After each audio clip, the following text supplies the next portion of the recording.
My dear friends and professionalist ಆಗಿ Uday Singh advocate speaking. ನೀವೆಲ್ಲರೂ ಸಹ ನನ್ನ ಚಾನಲ್ ಅನ್ನು ನೋಡ್ತಾ ಇದ್ದೀರಿ ಅಂತ ನಾನು ಅಂದ್ಕೊಂಡಿದ್ದೀನಿ. ಶೇರ್ ಮಾಡಿ, ಲೈಕ್ ಮಾಡಿ, ಕಮೆಂಟ್ ಮಾಡಿ ಮತ್ತು ನನ್ನ ಚಾನಲ್ಗೆ ಸಬ್ಸ್ಕ್ರೈಬ್ ಆಗೋದನ್ನ ಮರಿಬೇಡಿ ಅಂತ ಹೇಳ್ತಾ, ಇವತ್ತು ನಾನು ಇನ್ನೊಂದು ವಿಷಯವನ್ನು ತೆಗೆದುಕೊಂಡು ನಿಮ್ಮ ಮುಂದೆ ಬಂದಿದ್ದೀನಿ. ನಾನು ಇವತ್ತು ಆಯ್ಕೆ ಮಾಡ್ಕೊಂಡಿರ್ತಕ್ಕಂಥ ವಿಷಯ pronouncement of judgement in criminal trials. ಅದು ಹೊಸದಾಗಿ ಬಂದಿರತಕ್ಕಂಥ ಕಾನೂನು ಕಾಯ್ದೆ BNSS ಸೆಕ್ಷನ್ 392 and 393.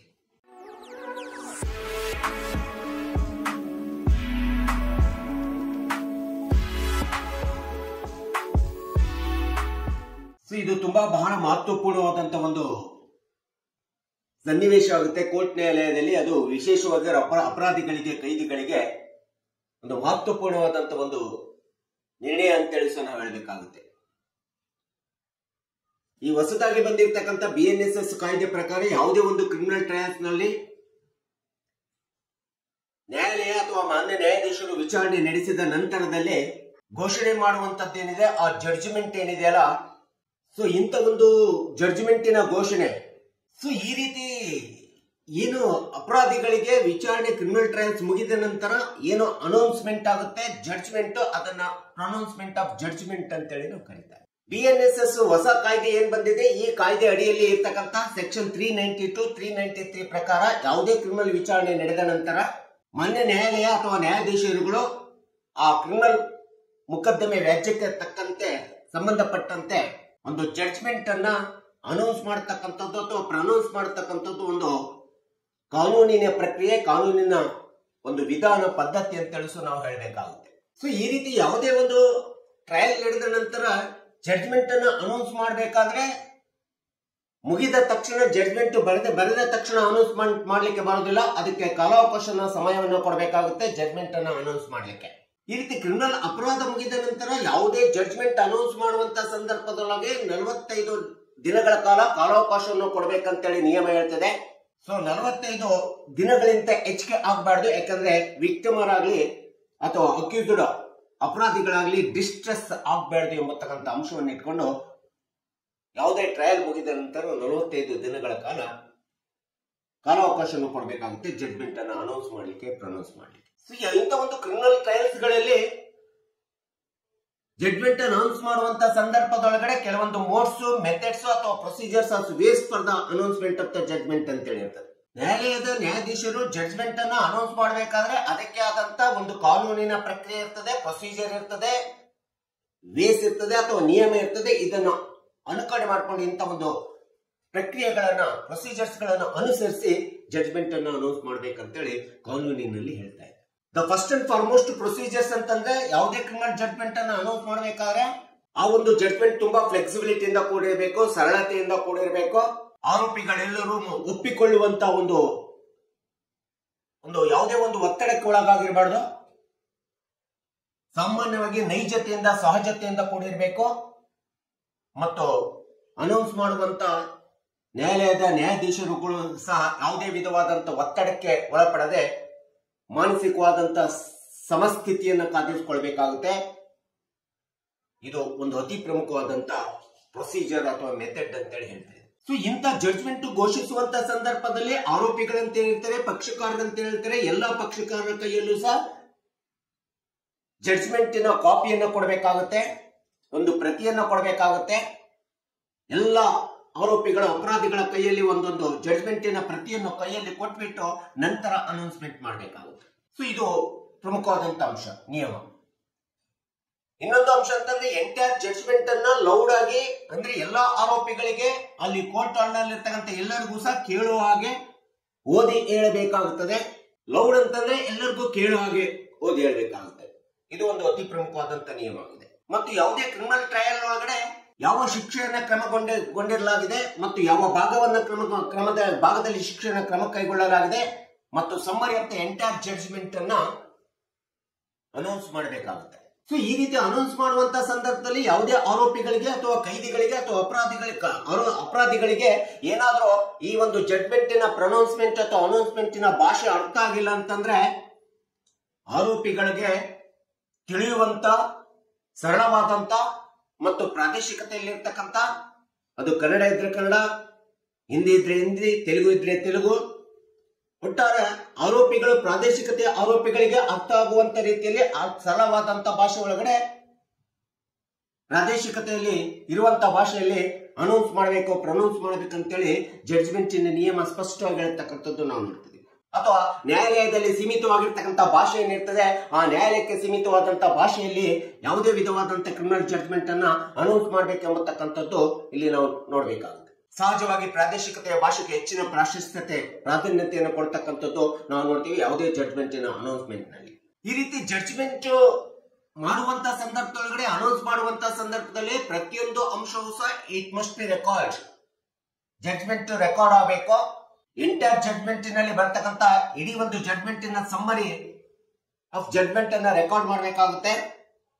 ರೆಕಾರ್ಡ್ ಮಾಡುವುದರ ಜೊತೆಗೆ ಪ್ರತಿಯೊಂದು ಪೇಜಿನ ಜಡ್ಜ್ಮೆಂಟ್ಗೂ ಸಹ ಸಂಬಂಧಪಟ್ಟಂತ ನ್ಯಾಯಾಲಯದ ನ್ಯಾಯಾಧೀಶರುಗಳು ತಮ್ಮ ಸಹಿಯನ್ನು ಮತ್ತು ದಿನಾಂಕವನ್ನು ಹಾಕಬೇಕಾಗುತ್ತೆ. ನಂತರ ಜಡ್ಜ್ಮೆಂಟ್ ಸಂಪೂರ್ಣ ರೆಕಾರ್ಡ್ ಆಗಿ ಆ ಪ್ರತಿಯನ್ನು ತೆಗೆದ ನಂತರ ಆ ಪ್ರತಿಗೆ ತಮ್ಮದೇ ಆದಂತ ಅಂಕಿತವನ್ನ ಸರ್ಟಿಫೈಡ್ ಅಂತೇಳಿ ಮಾಡಿ ಅಂಕಿತವನ್ನು ಹಾಕಿ ಆ ಅಂಕಿತದಲ್ಲಿ ತಮ್ಮದೇ ಆದಂತ ಸಹಿ ಮತ್ತು ದಿನಾಂಕವನ್ನ ಹಾಕಬೇಕಾಗುತ್ತೆ. ಸೊ ಈ ರೀತಿ ಒಂದು certified copy of the judgement pronouncement announcement ಆದ ತಕ್ಷಣ that judgement copy it must be the access to the public and accused. ಇಂಥ ಒಂದು ಅನೌನ್ಸ್ಮೆಂಟ್ ಆದಂತ ಜಡ್ಜ್ಮೆಂಟಿನ ಪ್ರತಿ ಸಾರ್ವಜನಿಕರಿಗೆ ಸಿಗುವಂತಿರ್ಬೇಕು ಮತ್ತು ಕೈದಿಗಳಿಗೆ ಸಿಗುವಂತಿರ್ಬೇಕು, ತಕ್ಷಣದಲ್ಲಿ ಸಿಗುವಂತಿರ್ಬೇಕು. ಆ ಮಾಹಿತಿ ಎಲ್ಲರಿಗೂ ದೊರೆಯುವಂತ ರೀತಿಯಲ್ಲಿ ಇರಬೇಕಾಗುತ್ತೆ ಜಡ್ಜ್ಮೆಂಟಿನ ಅನೌನ್ಸ್ಮೆಂಟ್. ಈ ರೀತಿ ಜಡ್ಜ್ಮೆಂಟಿನ ಅನೌನ್ಸ್ಮೆಂಟ್ ಪ್ರತಿ ಕೊಟ್ಟ ನಂತರ ಆ ಪ್ರತಿಯನ್ನ ಇಡೀ ಒಂದು ಆರೋಪಿಗಳು ಅಪರಾಧಿಗಳು ಆ ಜಡ್ಜ್ಮೆಂಟ್ ಅನ್ನು ಸಂಪೂರ್ಣವಾಗಿ ಓದ್ಲಿಕ್ಕೆ ಅವರಿಗೆ ಕಾಲಾವಕಾಶ ಕೊಡಬೇಕು. 7 ದಿನಗಳ ಕಾಲಾವಕಾಶ ಇರ್ತದೆ. 7 ದಿನಗಳ ಒಳಗಡೆ ಆ ಒಂದು ಎಲ್ಲ ಆರೋಪಿಗಳು ತಮ್ಮ ಜಡ್ಜ್ಮೆಂಟ್, ತಮ್ಮ ಕ್ರಿಮಿನಲ್ ಅಪರಾಧದಲ್ಲಿ ನಾವು ಏನು ಆರೋಪಿಗಳಾಗಿದ್ದೀವಿ, ನಮಗೆ ಏನು ಶಿಕ್ಷೆ ಆಗಿದೆ ಎಂಬತಕ್ಕಂಥದ್ದನ್ನ ಸರಳವಾಗಿ ಸವಿಸ್ತವಾಗಿ ಓದ್ಕೊಳ್ಳಿಕ್ಕೆ 7 ದಿನಗಳ ಕಾಲಾವಕಾಶವನ್ನು ಕೊಡಬೇಕಾಗುತ್ತೆ. ಸೊ ಈ ರೀತಿ ಅನೌನ್ಸ್ ಆದಂತ ಜಡ್ಜ್ಮೆಂಟಿನ ಪ್ರತಿ ಸರಳವಾಗಿ ತಕ್ಷಣದಲ್ಲಿ ಸಿಗುವಂತಿರಬೇಕು. ಯಾಕೆಂತಂದ್ರೆ ಈ 7 ದಿನಗಳವರೆಗೆ ಅವರು ಎಲ್ಲದನ್ನ ಓದ್ಕೊಂಡು ಆ ಜಡ್ಜ್ಮೆಂಟ್ ನಲ್ಲಿ ಆರೋಪಿಗಳಿಗೆ ಪುನರ್ ವಿಮರ್ಶನೆ ಮಾಡ್ಲಿಕ್ಕೆ, ತಮ್ಮ ಜಡ್ಜ್ಮೆಂಟ್ ಇಂದ ತನ್ನ ಆರೋಪನ ಪುನರ್ ವಿಮರ್ಶೆ ಮಾಡ್ಕೊಳ್ಳಿಕ್ಕೆ ಮತ್ತು ಎಲ್ಲಿ ಮತ್ತೆ ಏನು ಮಾಡಬೇಕು, ಏನು ಕ್ರಮ ಕೈಗೊಳ್ಬೇಕು, ಕಾನೂನಿನ ಕ್ರಮವನ್ನು ಏನು ಕೈಗೊಳ್ಬೇಕು ಎಂಬುದರ ಬಗ್ಗೆ ಅವರಿಗೆ ತಿಳ್ಕೊಳ್ಳಿಕ್ಕೆ ತುಂಬಾ ಅವಕಾಶ ಕೊಡಬೇಕಾಗುತ್ತೆ. ಏನು ನೆಕ್ಸ್ಟ್ ಸ್ಟೆಪ್ಸ್ ಗಳನ್ನ ತೆಗೆದುಕೋಬೇಕು ಎಂಬತಕ್ಕಂತ ಅವಕಾಶ ಆರೋಪಿಗಳಿಗೆ ಕೊಡಬೇಕಾಗುತ್ತೆ. ಸೊ ಇಂಥ ಒಂದು ಯಾವುದೇ ಒಂದು ಕ್ರಿಮಿನಲ್ ಟ್ರಯಲ್ಸ್ ನ ಜಡ್ಜ್ಮೆಂಟ್ ಅನ್ನು ಅನೌನ್ಸ್ ಮಾಡಬೇಕಾದ್ರೆ ಎಲ್ಲಾ ಆರೋಪಿಗಳು ಕೋರ್ಟ್ ಹಾಲಿನಲ್ಲಿ ಹಾಜರಿರಬೇಕು, ಉಪಸ್ಥಿತರಿರಬೇಕು. ಒಂದು ವೇಳೆ ಯಾರಾದ್ರೂ ಜೈಲ್ ಕಸ್ಟಡಿ ಒಳಗಡೆ ಇದ್ರು ಅಂದ್ರೆ ಅವರನ್ನ ಪೊಲೀಸ್ ಸೆಕ್ಯೂರಿಟಿ ಮೂಲಕ, ಪೊಲೀಸ್ ಭದ್ರತೆ ಮೂಲಕ ಎಲ್ಲರನ್ನು ಕೂಡ ಜೈಲ್ ಹಾಲಿನೊಳಗಡೆ ಉಪಸ್ಥಿತರಿರುವಂತೆ ಇರಿಸಬೇಕಾಗುತ್ತೆ. ನ್ಯಾಯಾಧೀಶರುಗಳು ಈ ಕೆಲಸವನ್ನ ಮಾನ್ಯ ನ್ಯಾಯಾಲಯ ಈ ಕೆಲಸವನ್ನ ಮಹತ್ವಪೂರ್ಣವಾಗಿ ಮಾಡುತ್ತದೆ. ಪೊಲೀಸ್ ಸೆಕ್ಯೂರಿಟಿಯನ್ನ ತೆಗೆದುಕೊಂಡು, ಪೊಲೀಸ್ ಭದ್ರತೆಯನ್ನು ತೆಗೆದುಕೊಂಡು ಎಲ್ಲಾ ಆರೋಪಿಗಳನ್ನ ಮಾನ್ಯ ನ್ಯಾಯಾಧೀಶರ ಮುಂದೆ ಉಪಸ್ಥಿತಗೊಳಿಸಬೇಕು. ಸೊ ಈ ರೀತಿ ಅನೌನ್ಸ್ ಮಾಡುವಂತ ಸಂದರ್ಭದಲ್ಲಿ ನ್ಯಾಯಾಲಯ ತಮಗೆ ಬೇಕಾಗಿರುವಂತ, ನ್ಯಾಯಾಧೀಶರುಗಳು ತಮಗೆ ಬೇಕಾಗಿರುವಂತ ಎಲ್ಲಾ ಒಂದು ವಿಧವಾದಂತ ಸೂಕ್ತ ಪೊಲೀಸ್ ಭದ್ರತೆಯನ್ನು ತೆಗೆದುಕೋಬೇಕು ಮತ್ತು ಎಲ್ಲಾ ಕ್ರಮಗಳನ್ನ ಕೈಗೊಳ್ಳಬೇಕಾಗುತ್ತೆ. ಒಂದು ವೇಳೆ ಆರೋಪಿಗಳು ತುಂಬಾ ಹೆಚ್ಚಾಗಿದ್ರು ಎಂಬಂತ ಸಂದರ್ಭದೊಳಗಡೆ ಯಾರೋ ಒಬ್ಬಿಬ್ರು ಆರೋಪಿಗಳು ಅನುಪಸ್ಥಿತ ಇದ್ರು, ಗೈರು ಹಾಜರಿದ್ರು ಅಂದ್ರೆ ಆ ಒಂದು ಕಾರಣವನ್ನು ಕೊಟ್ಬಿಟ್ಟು ಪ್ರೊನೌನ್ಸ್ಮೆಂಟ್ ಆಫ್ ಜಡ್ಜ್ಮೆಂಟ್ ಅಥವಾ ಅನೌನ್ಸ್ಮೆಂಟ್ ಆಫ್ ಜಡ್ಜ್ಮೆಂಟ್ ಅನ್ನ ಪೋಸ್ಟ್ಪೋನ್ ಮಾಡ್ಲಿಕ್ಕೆ ಬರೋದಿಲ್ಲ, ಆ ದಿನಾಂಕದಿಂದ ಮುಂದೂಡಲಿಕ್ಕೆ ಬರೋದಿಲ್ಲ. Once it is fixed, it has to be announced the judgment or pronounce the judgment that day, which date it has been fixed by the honorable court or judges. So ಈ ರೀತಿ ಯಾವುದೇ ಒಂದು criminal trial ಒಳಗಡೆ judgment ಅನ್ನು announce ಮಾಡುವುದಕ್ಕಿಂತ ಮುಂಚಿತವಾಗಿ ಅತಿ ಪ್ರಮುಖವಾದಂತ ಅಂಶ ಅಂತಂದ್ರೆ ಎಲ್ಲ ಆರೋಪಿಗಳ ಒಂದು ಅಭಿಪ್ರಾಯವನ್ನ ಸ್ವೀಕರಿಸಬೇಕಾಗುತ್ತೆ. ಕೊನೆಯದಾಗಿರ್ತಕ್ಕಂಥ ಶಿಕ್ಷೆ ಅನೌನ್ಸ್ ಮಾಡೋದಕ್ಕಿಂತ ಮುಂಚಿತವಾಗಿ ಅವರ ಅಭಿಪ್ರಾಯಗಳನ್ನ, ಅವರು ತಮ್ಮ ಆರೋಪದ ಬಗ್ಗೆ ಏನು ಅಭಿಪ್ರಾಯವನ್ನು ಕೊಡ್ತಾರೆ, ಏನು ಹೇಳಿಕೆಯನ್ನು ಕೊಡ್ತಾರೆ, ಆ ಹೇಳಿಕೆಯನ್ನು ಸಹ ತೆಗೆದುಕೊಳ್ಬೇಕಾಗುತ್ತೆ. It has to be recorded the statement. ಆ ಹೇಳಿಕೆಗಳನ್ನ ರೆಕಾರ್ಡ್ ಮಾಡ್ಕೋಬೇಕು. ಕೊನೆಯದಾಗಿರ್ತಕ್ಕಂಥ ಹೇಳಿಕೆಯನ್ನು ಕೇಳಬೇಕಾಗುತ್ತೆ ಪ್ರತಿಯೊಬ್ಬ ಆರೋಪಿಗೂ. ಸೊ ಎಲ್ಲ ಹೇಳಿಕೆಯನ್ನು ಕೇಳ್ಕೊಂಡ್ಬಿಟ್ಟು ಪ್ರತಿಯೊಬ್ಬ ಆರೋಪಿಯ ಹೇಳಿಕೆಯ ನಂತರದಲ್ಲಿ ಇನ್ನೊಂದು ಅತಿ ಪ್ರಮುಖವಾದಂತ ಅಂಶ ಅಂತಂದ್ರೆ ಪ್ರತಿಯೊಬ್ಬ ಆರೋಪಿಗೂ ಸಹ ಆರೋಗ್ಯ ತಪಾಸಣೆಯನ್ನು ಮಾಡಿಸಬೇಕಾಗುತ್ತೆ. ಆ ಆರೋಗ್ಯ ತಪಾಸಣೆಯನ್ನು ಮಾಡಿಸಿ ನಂತರದಲ್ಲಿ ಅವರಿಗೆ ಜೈಲ್ ಕಸ್ಟಡಿಯಲ್ಲಿ ಕಳಿಸಬೇಕಾಗುತ್ತೆ. ಇದು ಅತಿ ಪ್ರಮುಖವಾದಂತ ಅಂಶ ಅಂತೇಳಿ ನಾವು ಈ ಒಂದು ಕ್ರಿಮಿನಲ್ ಟ್ರಯಲ್ಸ್ ನಲ್ಲಿ ವಿಚಾರಣೆ ಮುಗಿದ ನಂತರ ಆರೋಪಿಗಳಿಗೆ ಅನೌನ್ಸ್ಮೆಂಟ್ ಅಥವಾ ಪ್ರೊನೌನ್ಸ್ಮೆಂಟ್ ಜಡ್ಜ್ಮೆಂಟ್ ನಲ್ಲಿ ಅನುಕರಣೆ ಆಗತಕ್ಕಂಥದ್ದು ನಾವು ನೋಡ್ತೀವಿ. These are the most methods and procedures it has to follow before the announcement of the pronouncement of the judgment in the criminal trials as per section BNSS 392. In the section BNSS 393 ಪ್ರಕಾರ what are the contents it has to be incurred in the judgment ಅಂತೇಳಿ ಬಂದಾಗ judgment ಯಾವ ಅಂಶಗಳನ್ನ ಒಳಗೊಂಡಿರ್ಬೇಕಂತಂದ್ರೆ the first and foremost important content ಅಂತಂದ್ರೆ language. either the court official language ಹೊಂದಿರಬೇಕು ಅಥವಾ ಭಾಷೆ ಎಂಬತಕ್ಕಂಥದ್ದು ತುಂಬಾ ಅವಶ್ಯಕವಾಗಿದೆ. ಕೋರ್ಟ್ ಅಫಿಷಿಯಲ್ ಲ್ಯಾಂಗ್ವೇಜ್ ಇಂದ ಇರಬೇಕು, ಸರಳವಾಗಿರಬೇಕು, ಸ್ಪಷ್ಟವಾಗಿರಬೇಕು. ಆ ಜಡ್ಜ್ಮೆಂಟಿನ ಭಾಷೆ ಮತ್ತು ಸರಳತೆ ಇರುವುದರ ಜೊತೆಗೆ ಇಡೀ ಎಲ್ಲ ಆರೋಪಿಗಳು ಮತ್ತು ಇಡೀ ಸಾರ್ವಜನಿಕರು ಮತ್ತು ಅಡ್ವೊಕೇಟ್ಸ್ ಕೌನ್ಸಿಲ್ಸ್ ಗಳು ಕೂಡ ಅದನ್ನ ಸಹಜವಾಗಿ ಸರಳವಾಗಿ ಅರ್ಥೈಸಿ ಮಾಡಿಕೊಳ್ಳುವಂತ ರೀತಿ ಒಳಗಡೆ ಜಡ್ಜ್ಮೆಂಟ್ ಇರಬೇಕಂತೇಳಿ ಒಂದು ಜಡ್ಜ್ಮೆಂಟಿನ ಕಂಟೆಂಟ್ ಹೇಳ್ತಾ ಇದೆ. ಯಾವುದೇ ಕ್ರಿಮಿನಲ್ ಜಡ್ಜ್ಮೆಂಟ್ ಅಂದ ತಕ್ಷಣ ಇನ್ನೊಂದು ಅತಿ ಪ್ರಮುಖವಾದಂತ ಕಂಟೆಂಟ್ ಅಂತಂದ್ರೆ judgement must be the details ಅಂತಂದ್ರೆ it must be include the all elements, all detail elements ಅಂತ ಹೇಳ್ತೀವಿ. ಎಲ್ಲ ವಿಶಾಲವಾದಂತ ಅಂಶಗಳಿಂದ ಕೂಡಿರಬೇಕು judgement. It is related to the legal questions ಇರಬಹುದು, related to the legal issues ಇರಬಹುದು, and consider the all the trials of the accused ಇರಬಹುದು. ಎಲ್ಲ ಆರೋಪಿಗಳ ಒಂದು ವಿಚಾರಣೆಯನ್ನ ಪರಿಗಣನೆ ಮಾಡಿರ್ತಕ್ಕಂಥದ್ದು ಇರಬಹುದು. And each points of the decision oriented ಆಗಿರಬೇಕು. Then the reasoning it has to mention the each points of the punishment ಅಥವಾ announcement of the judgment ಇರಬಹುದು. ಈ ಎಲ್ಲ ಅಂಶಗಳನ್ನ ಕಂಟೆಂಟ್ಸ್ ಗಳನ್ನ ಜಡ್ಜ್ಮೆಂಟ್ ಹೊಂದಿರಬೇಕು ಅಂತೇಳಿ ಹೇಳ್ತಕ್ಕಂಥದ್ದು ನಾವು ನೋಡ್ತಾ. ಇನ್ನು ಕೊನೆಯದಾಗಿ ಬರ್ಬೇಕಂತಂದ್ರೆ ಜಡ್ಜ್ಮೆಂಟಿನ ಕಂಟೆಂಟ್ ಅಂತಂದ್ರೆ ಜಡ್ಜ್ಮೆಂಟ್ ಪ್ರೊನೌನ್ಸ್ ಆದ ತಕ್ಷಣ ಯಾವ ಆರೋಪಿಗಳು ಇಲ್ಲಿ ಆರೋಪಿಗಳಾಗಿ ಸಾಬೀತಾಗಿದ್ದಾರೆ, ಯಾರ್ಯಾರು ಅಕ್ಯೂಸ್ಡ್ ಆಗಿದ್ದಾರೆ, ಯಾರಿಗೆ ಕನ್ವಿಕ್ಷನ್ ಆಗಿದೆ, ಯಾವ ಆರೋಪಿಗೆ ಎಷ್ಟೆಷ್ಟು ಕನ್ವಿಕ್ಷನ್ ಆಗಿದೆ, A1 ಗೆ ಏನಾಗಿದೆ ಪನಿಷ್ಮೆಂಟ್, A2 ಗೆ ಏನಾಗಿದೆ, A3 ಗೆ ಏನಾಗಿದೆ, A10 ಗೆ ಏನಾಗಿದೆ, ಯಾರು ಅಕ್ಯೂಸ್ಡ್ ಆಗಿದ್ದಾರೆ ಮತ್ತು ಯಾರ್ಯಾರಿಗೆ ಡೆತ್ ಸೆಂಟೆನ್ಸ್ ಆಗಿದೆ, ಲೈಫ್ ಇಂಪ್ರಿಸನ್ಮೆಂಟ್ ಆಗಿದೆ, ಲೈಫ್ ಇಂಪ್ರಿಸನ್ಮೆಂಟ್ ಮತ್ತು ಫೈನ್ ಬೋತ್ ಯಾರಿಗಾಗಿದೆ, ಮತ್ತು ಮಿನಿಮಮ್ 2 ವರ್ಷ 3 ವರ್ಷ 5 ವರ್ಷ ಯಾರ್ಯಾರಿಗೆ ಶಿಕ್ಷೆ ಆಗಿದೆ, ಯಾರು ಈ ಒಂದು ಆರೋಪದಿಂದ ಬಿಡುಗಡೆಗೊಂಡಿದ್ದಾರೆ, ಇದೆಲ್ಲದರ ಸ್ಪಷ್ಟತೆಯನ್ನ pronouncement of judgement with punishment announce ಅನ್ನು ಮಾಡಬೇಕಾಗುತ್ತೆ. ಕನಿಷ್ಠ ಮತ್ತು ಗರಿಷ್ಠ ಶಿಕ್ಷೆ ಏನು ಎಂಬತಕ್ಕಂಥದ್ದನ್ನ ಎಲ್ಲ ಆರೋಪಿಗಳಿಗೆ A1, A2, A3, A4 ಎಷ್ಟು ಜನ ಇದ್ದಾರೆ ಅವರೆಲ್ಲರಿಗೂ ಸಹ ಸ್ಪಷ್ಟವಾಗಿ ಹೇಳಬೇಕಾಗುತ್ತೆ. ಇನ್ನು ಜಡ್ಜ್ಮೆಂಟಿನ ಕಂಟೆಂಟ್ ಅಂತಂದ್ರೆ ಆಲ್ಟರ್ನೇಟಿವ್ ಜಡ್ಜ್ಮೆಂಟ್ ಅನ್ನು ಕೂಡ ಅನೌನ್ಸ್ ಮಾಡತಕ್ಕಂಥ ಒಂದು ಸ್ಪಷ್ಟ ಅಧಿಕಾರ, ವಿಶೇಷಿತವಾದಂತ ಅಧಿಕಾರ ಮಾನ್ಯ ನ್ಯಾಯಾಲಯ ಅಥವಾ ನ್ಯಾಯಾಧೀಶರಿಗೆ ಕೊಟ್ಟಿರ್ತಕ್ಕಂಥದ್ದು ನಾವು ನೋಡ್ತೀವಿ ಕಾನೂನಿನಲ್ಲಿ. ಇದೆಲ್ಲ ಮುಗಿದ ನಂತರ ನಮಗೆ ಬರ್ತದೆ ಜಡ್ಜ್ಮೆಂಟ್ ಆರ್ಡರ್ ಬರ್ತದೆ. ಇದು ಅತಿ ಪ್ರಮುಖವಾದಂತ ಒಂದು ಕಂಟೆಂಟ್ ಆಫ್ ಜಡ್ಜ್ಮೆಂಟ್ ಆಗುತ್ತೆ. ಜಡ್ಜ್ಮೆಂಟ್ ಆರ್ಡರ್ ನಲ್ಲಿ ಯಾವತ್ತೂ ಕೂಡ ಜಡ್ಜ್ಮೆಂಟ್ ಆರ್ಡರ್ ಸ್ಪೆಸಿಫಿಕ್ ಆಗಿರಬೇಕು.